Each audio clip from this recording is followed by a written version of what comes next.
Number 11। এই আয়াতের ভিতরে এই কথাটা আল্লাহ তাআলা উল্লেখ করেছেন যে মুমিনদের উচিত তার সদা সর্বদা ভরসা করা কার উপর? আল্লাহ। খুব মনোযোগ দিয়ে শুনবেন।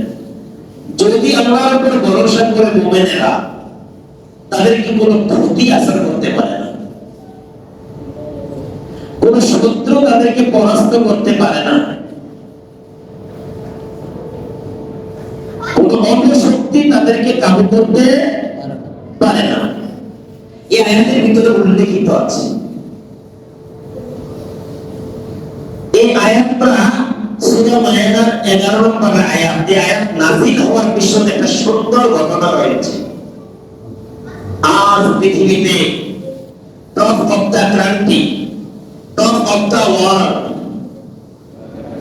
একটা বিষয় ছোট বড়, কিশোর কিশোরী, যুবক যুবতী, বৃদ্ধ আবাল বনিতা সবার জানা আছে।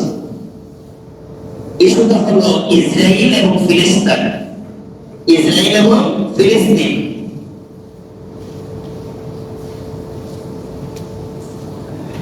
আমি আমার জন্মের পর থেকে শুনে আসতেছি এবং সাধারণ জ্ঞান ফেরার পরে অবগত হয়েছি যে প্যালেস্টাইন তথা ফিলিস্তিন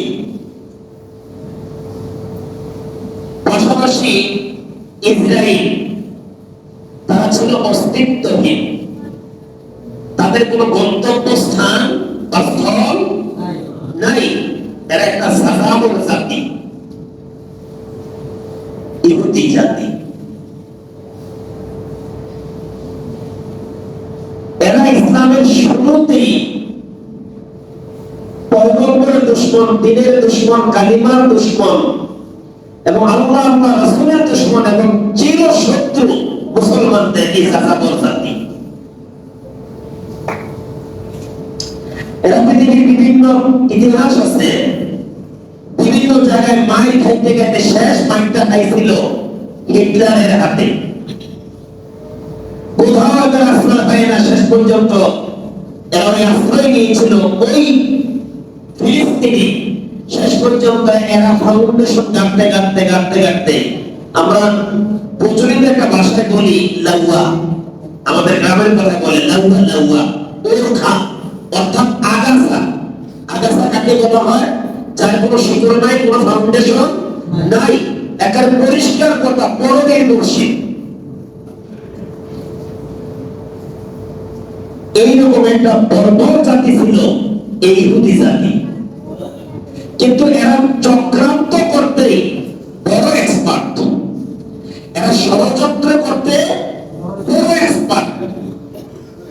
যাদের কোরআন হাদিস জানা আছে বা ইসলামিক স্টাডির যারা স্টাডি করেন, কিছু ধারণা আছে ইতিহাসের মধ্যে এদের ব্যাপারে।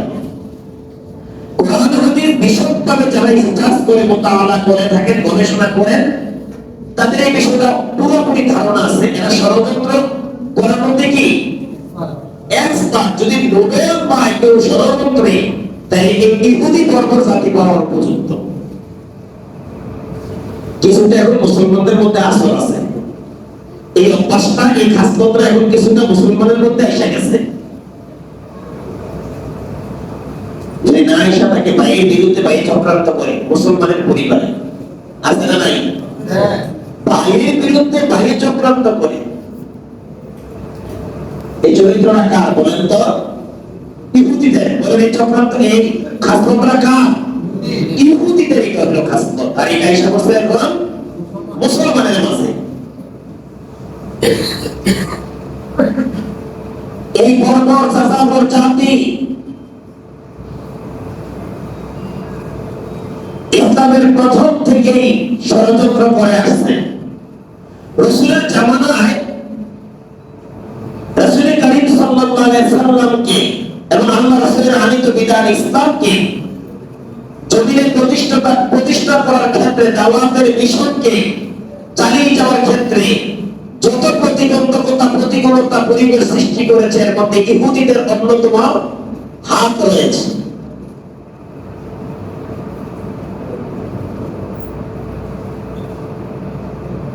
প্রিয় ভাইরা, যে আয়াতে কালিমাটা আমি তেলাওয়াত করেছি, এই আয়াতের ভিতরে সুন্দর একটা শিক্ষণীয় একটা ঘটনা উল্লেখিত আছে। আয়াতটা কেন নাজিল হয়েছে, কখন নাজিল হয়েছে। আমি সর্বপ্রথম আয়াতটা আবার পুনরায় ইফরাই করব, তেলাওয়াত করব, অর্থটা বলবো, অর্থ বলার পরে আসবাবুন নুজুলিল আয়াত, আয়াতটা নাজিল হওয়ার প্রেক্ষাপটটা, শায়নুজুলটা আপনাদের মাঝে তুলে ধরব ইনশাআল্লাহ।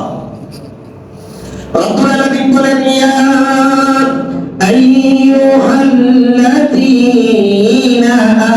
আমানু যকুরু নি'মাতাল্লাহি আলাইকুম إذ هم قوم أن يبسطوا إليكم أيديهم فكف أيديهم عنكم واتقوا الله وعلى الله فليتوكل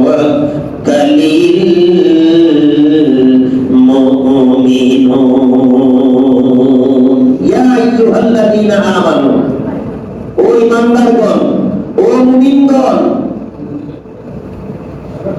উযকুর স্মরণ করো নি'মাতাল্লাহ, আল্লাহ তাআলার অনুগ্রহকে, আলাইকুম, যেই অনুগ্রহ আল্লাহ তোমাদের প্রতি করেছেন। ও ঈমানদারেরা, তোমরা আল্লাহ তাআলার ওই অনুগ্রহ, ওই নিয়ামতকে স্মরণ করো যে অনুগ্রহ আল্লাহ তোমাদেরকে করেছেন।